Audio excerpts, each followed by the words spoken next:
Hello मेरे प्यारे बच्चों, कैसे हैं आप लोग। यूपी टेट की तैयारी अच्छी चलती होगी। देख रहे हैं, आज हम लोग पढ़ेंगे 2017 का पेपर। जो पिछला पेपर हो चुका उसको पढ़ना बहुत जरूरी है, क्योंकि उसी से पढ़ के पास किया जा सकता है। क्योंकि हर बार पेपर दोहराता ही है, तो पिछला पेपर पढ़ना बहुत जरूरी है आप लोगों को। बाल विकास पढ़ेंगे। तारीख 10 का महीना और 2017 है। अच्छा, 1 से लेकर 5 तक। हाँ, ये नहीं कि एक बार पढ़ के छोड़ दें। जब तक याद न हो जाए तब तक पढ़िए, क्योंकि यूपी टेट है, क्लियर होता है एकदम। रट्टा मानिए, रट ले वैसे प्रश्न रट लीजिए आप लोग, तब पास कर ले जाएंगे। सी टेट है, समझ के आधार पर रहता है, क्योंकि सी टेट घुमाता बहुत है और समझ के आधार पर सी टेट का पेपर दिया जाता है। और यूपी टेट के लिए मैं बार बार कह रही हूँ, उसके लिए रट्टा मारा जाता है, क्योंकि क्लियर चाहिए उसके लिए। शुरू कर रही हूँ। पहला क्वेश्चन है, बुद्धि के तरल क्रिस्टली प्रतिमान के प्रतिपादक कौन थे। तो पहला सही है कैटल।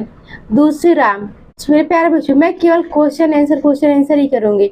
1 2 3 ए नहीं पढ़ूंगी, क्योंकि समय नहीं है और ऐसे फालतू समय लगेगा सब पढ़ने का। तो केवल क्वेश्चन आंसर ही कीजिए आप लोग। दूसरा क्वेश्चन है, शिक्षण हेतु मानसिक उद्वेलन प्रतिमान का प्रयोग निम्न में से किसके सुधार हेतु किया जाता है। तो दूसरा में कौन सा सही है। दूसरा में तीसरा सही है, सृजनात्मकता सही है। तीसरा क्वेश्चन, गोलमैन निम्न में से किससे संबंधित है। तो किससे संबंधित है। दूसरा सही है, संवेगात्मक बुद्धि सही है दूसरा। चौथा क्वेश्चन है, निम्न में से कौन शेष से भिन्न है। तो चौथा में तीसरा सही है, ड्राइव रिडक्शन सिद्धांत तीसरा सही है। पांचवा है, संज्ञानात्मक संप्राप्ति का न्यूनतम स्तर है। पांचवा में एक सही है, ज्ञान। छठा, एक बालक जो साइकिल चलाना जानता है, मोटर बाइक चलाना सीख रहा है, यह उदाहरण होगा। इसमें कौन सा सही है। छठा में दूसरा सही है, तो ऊर्ध्व अधिगम अंतरण का दूसरा सही है। सातवां, निम्न में से कौन सा अधिगम के पठार का कारण नहीं है।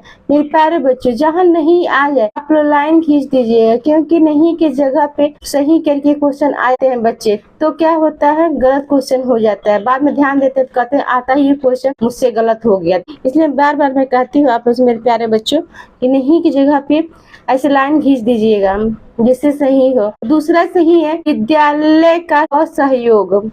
आठवां, अधिगम अनुभव और प्रशिक्षण के परिणाम स्वरूप व्यवहार में परिवर्तन है, यह कथन किनके द्वारा दिया गया है। तो आठवां में कौन सा सही। आठवां में ए सही है, गेस्ट एवं अन्य सही है। नौवां है, स्टैनफोर्ड बीने परीक्षण मापन करता है। तो नौवां में तीसरा सही है, बुद्धि का। बीने जहाँ आ जाए अब परीक्षण पूछे तो बुद्धि लगाइएगा, तीसरा सही है इसका। 10वां, अंतर्मुखी व्यक्तित्व का बहिमुखी व्यक्तित्व का वर्गीकरण किसने किया है। तो इसका कौन सा सही है। 10वां का दूसरा सही है, दूसरा सही है युग। 11, बच्चों के सामाजिक विकास को प्रभावित करने वाले कारक है। 11 में दूसरा सही है, सामाजिक परिवेश जन्य तत्व सही है। 12, निम्न में से कौन सा शारीरिक विकास का एक प्रमुख नियम है। तो इसमें कौन सा है। इसमें तीसरा सही है, द्रुतगामी विकास का नियम, तो तीसरा सही है। 13, निम्न में से कौन सा विकास का सिद्धांत नहीं है। मेरे प्यारे बच्चों कमेंट करके बताइए आप लोग कौन सा सही है। 13 में पहला सही है, अनुकूलित प्रत्यावर्तन का सिद्धांत सही है। 14, विकास के परिणाम स्वरूप नवीन विशेषताएं और नवीन योग्यताएं प्रकट होती है, यह कथन किसने दिया है। तो 14 में कौन सा सही है। दूसरा सही है, हरलाक। 15, मूल्य प्रवृत्ति को 14 प्रकार से किसने वर्गीकृत किया है। 15 में दूसरा सही है, मैकडूगल ने। 15वां क्वेश्चन इंपॉर्टेंट है। आगे 16, किसी दूसरी वस्तु की अपेक्षा एक वस्तु पर चेतना का केंद्रीकरण अवधान है, यह कथन है। तो किसका है यह कथन। 16 में ए सही है, डम्बिल का। आगे 17, निम्न में से कौन सा सीखने के प्रमुख नियमों में शामिल नहीं है। इसमें मेरे प्यारे बच्चे यहाँ पे भी 17 में नहीं देखना है आप लोग को, तो टिक लगाने के लिए बोल रहे, टिक लगा लीजिएगा नहीं की जगह पे, जिससे ध्यान पे रहे कि हाँ ये नहीं पूछा, नहीं तो हाँ सही करके चले आते हैं। तो 17 में तीसरा सही है बहुअनुक्रिया का नियम, तो तीसरा सही है। 18 में है 12 वर्ष से 16 वर्ष के बच्चों के लिए हिंदी में डॉक्टर यस जोठोला ने कौन सा परीक्षा प्रतिपादित किया है? 18 में कौन सा सही? 18 में दूसरा सही साधारण मानसिक योग्यता परीक्षण, तो दूसरा सही है। 19 बुद्धि के द्विकारक सिद्धांत का प्रतिपादन किसने किया? तो 19 में दूसरा सही है स्पीयरमैन ने। आज हम पढ़ रहे हैं 2017 का पेपर बाल विकास कंप्लीट। 20वां क्वेश्चन है निम्न में से कौन सा युग्म सही नहीं है? ये भी नहीं देखना है मेरे प्यारे बच्चों। तो चौथा सही है सीखने का समग्र सिद्धांत हल। 21 इनमें से किनका नाम सृजन शास्त्र के पिता से जुड़ा हुआ है? दूसरा सही है गाल्टन। 22 है ग्रंथियों के आधार पर व्यक्तित्व के विभिन्न प्रकारों की चर्चा किसने की है? तो 22 में कौन सा सही है? 22 में दूसरा युग सही है। 23 सृजनात्मकता मौलिक परिणामों को अभिव्यक्त करने की मानसिक प्रक्रिया है, यह कथन है। 23 में कौन सा सही है? 23 में तीसरा सही है डिहान का, तो तीसरा सही है डिहान। 24 विद्रोह की भावना की प्रवृत्ति निम्न में से किस अवस्था से संबंधित है? तो 24 में चौथा सही है मध्य किशोरा अवस्था।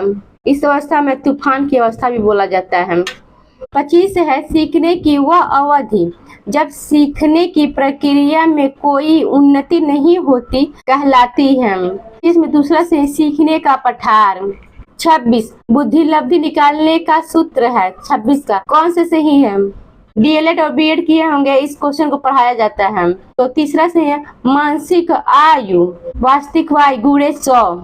27 सीखने की प्रयास एवं भूल के सिद्धांत का प्रतिपादन किसने किया?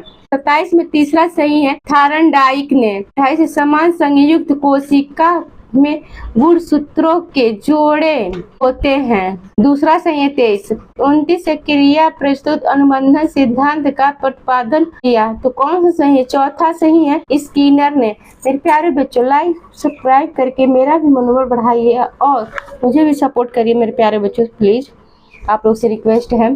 कुछ पूछना है तो पूछ लीजिए, मैं वही पढ़ाती हूँ जिससे आप लोग पास कर ले जाएं। तो पिछला पेपर पढ़ के आप लोग पास कर ले जाएंगे। आप प्रेस्टिक सेट लगा लीजिए, पिछला पेपर पढ़ लीजिए, बस यही 2 पढ़ लीजिए।